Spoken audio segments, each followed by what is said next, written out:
What's up? So I got my old Honda Civic here. Anybody that has an old Honda has an issue. It's not a big issue unless it's ignored, but it can be catastrophic. So let's go look under the hood. Anybody that has any of the B series or D series that has timing belt, you need to pull the upper cover and inspect if you haven't done that, or if you've recently got a car or a project that you've had for a little bit that you don't know when the timing belt's done. It's probably something you should do. Could be a catastrophic failure. So let's check this thing out, because I got this car a few months ago not running, and I don't know the maintenance of the car, so I need to pull it and see the state of the timing belt. So it's pretty simple. Here's our timing belt cover here. It's pretty simple. It might look like a lot, but it's actually not too hard to get in here. So you got two 10 mils here, one there, and these are all 10 mils. There's four here. 1, 2, 3, and 4. Those all have to come off. These bushings have to come off. You want to take this one off here, which I need to tighten that one so I got a good ground. Pull the spark wires out, move them out of the way, then unclip your throttle cable and put it out of the way, and then this vacuum line hose right here, take these clamps off and slide them onto this side. You can take this whole thing off if you choose to, but not necessarily. You can take these off, twist it loose, and then when the valve cover comes off, you just pop that off. No big deal.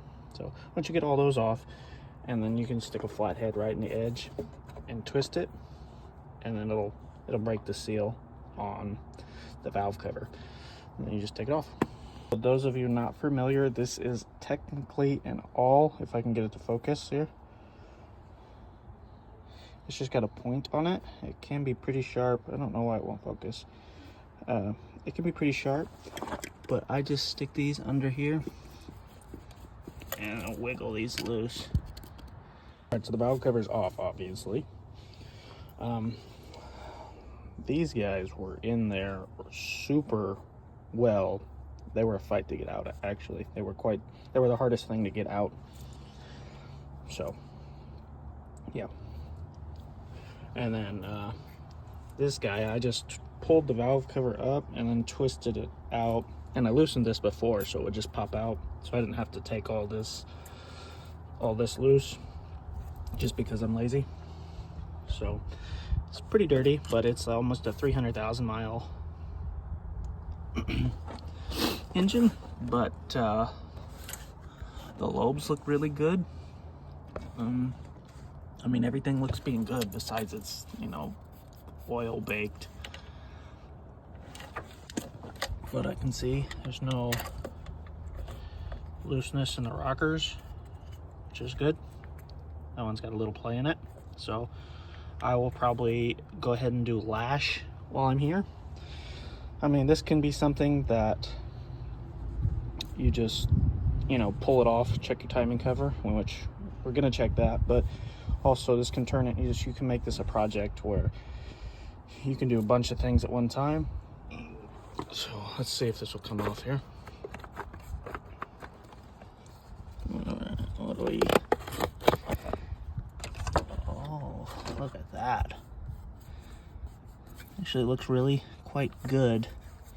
No cracking. Still good deflection. I'm gonna wipe this off.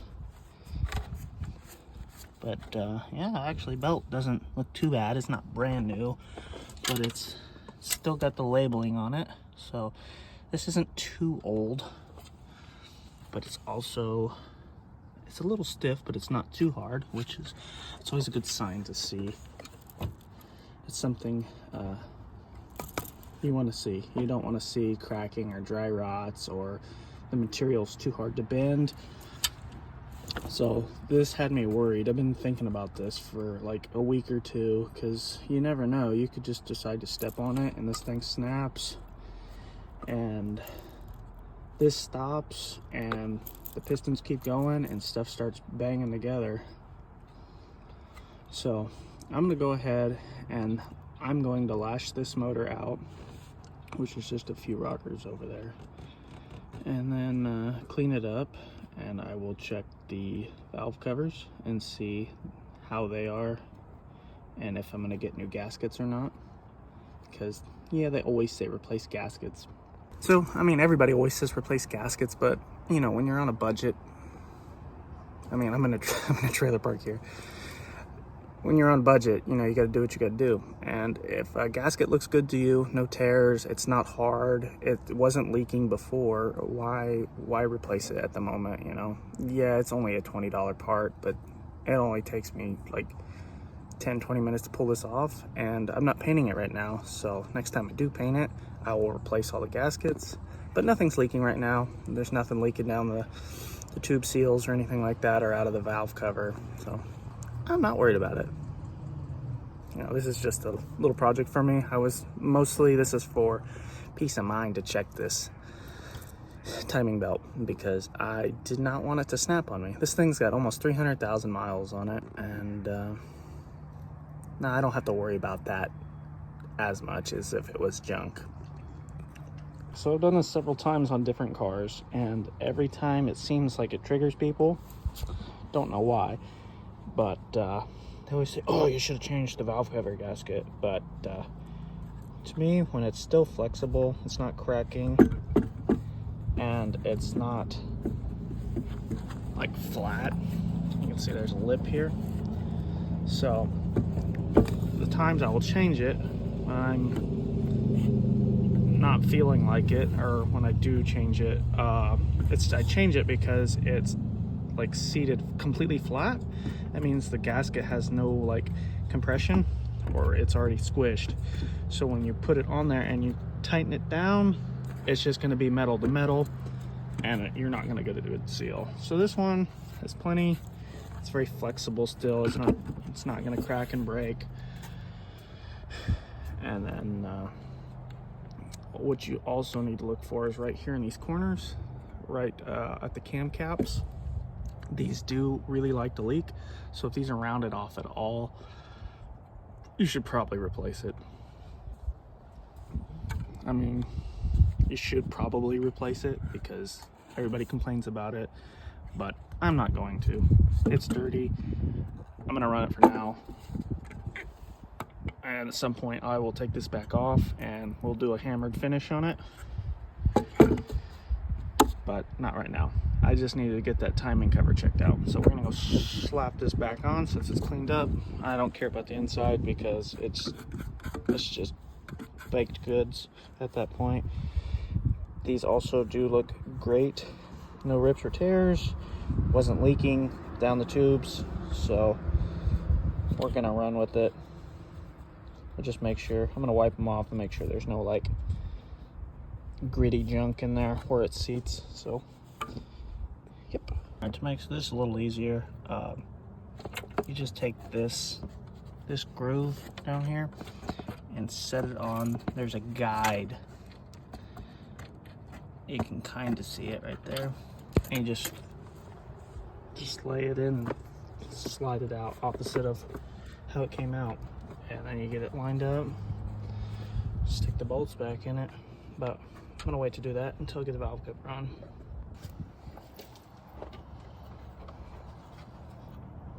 I'll get this oriented right. I'm gonna slide that up there. Get the hose started. Get everything nice and seated. Okay. I'm gonna wipe these seal guides off, which I did, but they're making a mess again.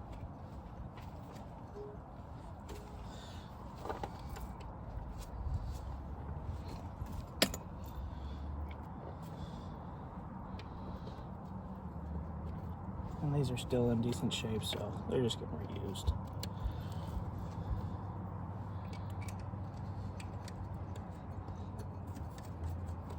For some reason that one threads on. I don't know. It just does. Maybe this one does too, but this one This one pulled off, but if you can spin them on and off, more power to you. I'll take my nuts, get them hand tight.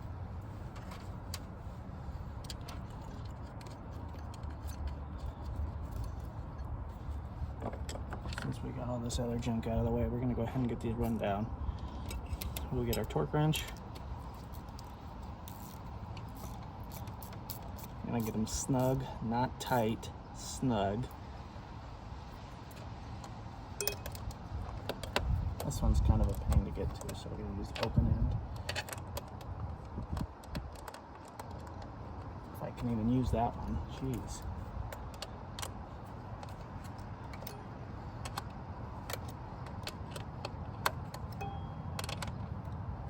I should have just grabbed a socket, would be easier on this one, but I don't want to go get it, so.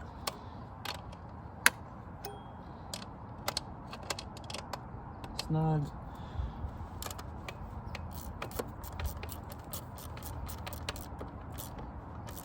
Snug. There we go, more snug now. I'm gonna put this cap on so nothing falls in it.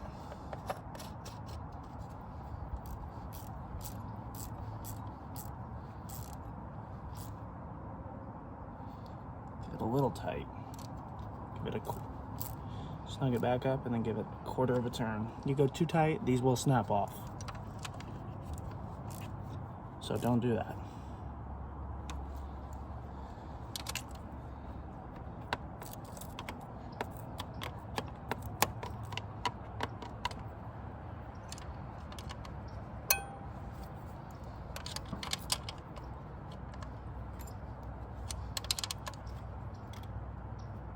There we go. While all this stuff's open, we're gonna put these bolts back in.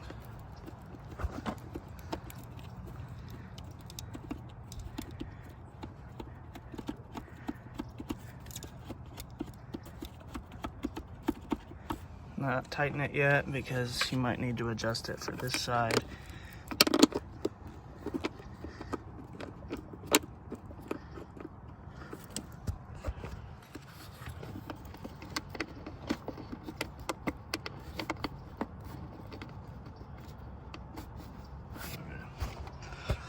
I got those started. I'm gonna grab the wrench and just ratchet them in.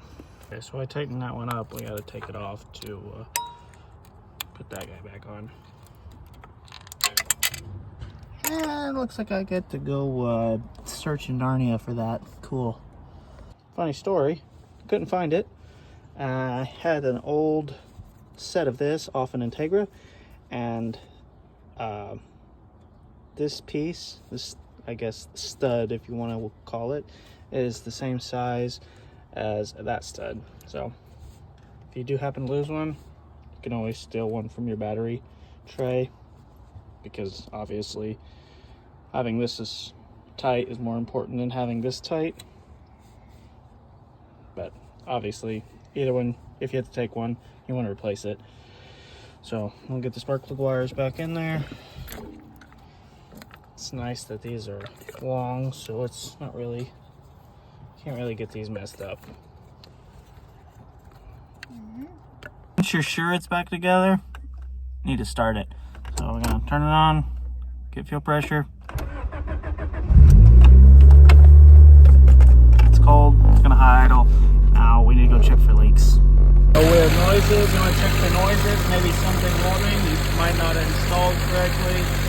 Everything's still tight.